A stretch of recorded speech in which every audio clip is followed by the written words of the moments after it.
അതെ, എല്ലാവരും എന്നാ പറയണു, ഡ്യൂട്ടി കഴിഞ്ഞ് വീട്ടിലെത്തിക്കഴിഞ്ഞാൽ എന്തെങ്കിലും ഒരു പരിപാടി നമ്മൾ വെയിറ്റ് ചെയ്തിട്ടുണ്ടാവും കേട്ടോ. ഇന്ന് ഞാൻ നോക്കിയപ്പോൾ നമ്മുടെ മണി പ്ലാന്റ് ഒക്കെ ഉണ്ടല്ലോ, ഇത്തവണത്തെ വേനൽക്കാലത്ത് അത് അത്യാവശ്യം നന്നായിട്ട് വളർന്ന് പടർന്ന് പന്തലിച്ചിട്ടുണ്ട് കേട്ടോ. അപ്പോൾ എനിക്ക് തോന്നി ഈ ഭിത്തിയിലേക്ക് ഇങ്ങനെ കയറ്റി വെച്ച് വിട്ടാലോ എന്ന്. നല്ല രസമല്ലേ, ചില വീട്ടിലൊക്കെ കാണാൻ പാടില്ല ഒത്തിരി മണി പ്ലാന്റുകൾ ഇങ്ങനെ കയറി നിൽക്കുന്നത്. അപ്പം ഞാൻ എന്താ ചെയ്തതെന്ന് ചെയ്യാണ്ടല്ലോ, തേമൂന്ന് നമുക്ക് ഇങ്ങനത്തെ സൈസിലൊരു ക്ലിപ്പ് കിട്ടുമായിരുന്നു, അതെല്ലാം വാങ്ങിച്ചിട്ട് ഈ ഭിത്തിയിലേക്ക് ഞാൻ ഇതിങ്ങനെ പിടിപ്പിച്ച് വെച്ചിട്ടുണ്ട് കേട്ടോ. ഇത് അത്യാവശ്യം നന്നായിട്ട് വളർന്നിട്ടുണ്ട്. ഇനി അങ്ങനെ തന്നെ പോട്ടെ എന്ന് വിചാരിച്ചു. പക്ഷേ വെയിലൊക്കെ കുറഞ്ഞു, ഇനിയിപ്പോൾ വളർച്ചയൊക്കെ പതിയെ പതിയെ ഉണ്ടാവുള്ളൂ കേട്ടോ.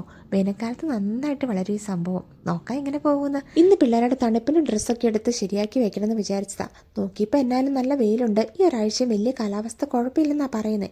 എന്നാൽ പിന്നെ ചെരുപ്പിൻ്റെ സെക്ഷനിലേക്ക് കടന്നേക്കാമെന്ന് വിചാരിച്ചു. നമുക്ക് എന്തെങ്കിലും ഒരു പണി വേണമല്ലോ. ഞാൻ നോക്കിയപ്പോഴേ ഇതുങ്ങളുടെ കാലെല്ലാം പടപടേന്നാട്ടോ വലുതായിക്കൊണ്ടിരിക്കുന്നത്. എല്ലാ അമ്മമാർക്കും അപ്പന്മാർക്കും ഞാനൊരു സജഷൻ പറയാം കേട്ടോ. ഇതുങ്ങൾക്ക് വലിയ ബ്രാൻഡഡിൻ്റെ ചെരുപ്പൊന്നും നമ്മൾ മേടിക്കാതിരിക്കുക ഭേദം. കാരണം നോക്കി നിൽക്കുമ്പം കാല് വലുതാവും. പിന്നെ ഇതൊക്കെ വെറുതെ അലമാരിക്കകത്തിരുന്ന് പോകുമെന്നല്ലാതെ ഒരു കാര്യമില്ല. ചെറുതിനാണെങ്കിൽ ഇന്നൊരു 3-4 മാസം മുമ്പ് മേടിച്ച് തന്നിട്ട് പൂമയുടെ നല്ലൊരു ചെരുപ്പായിരുന്നു. പറഞ്ഞിട്ട് കാര്യമില്ല, അതിനകത്തേക്ക് കാല് കയറിയാലല്ലേ പറ്റുള്ളൂ.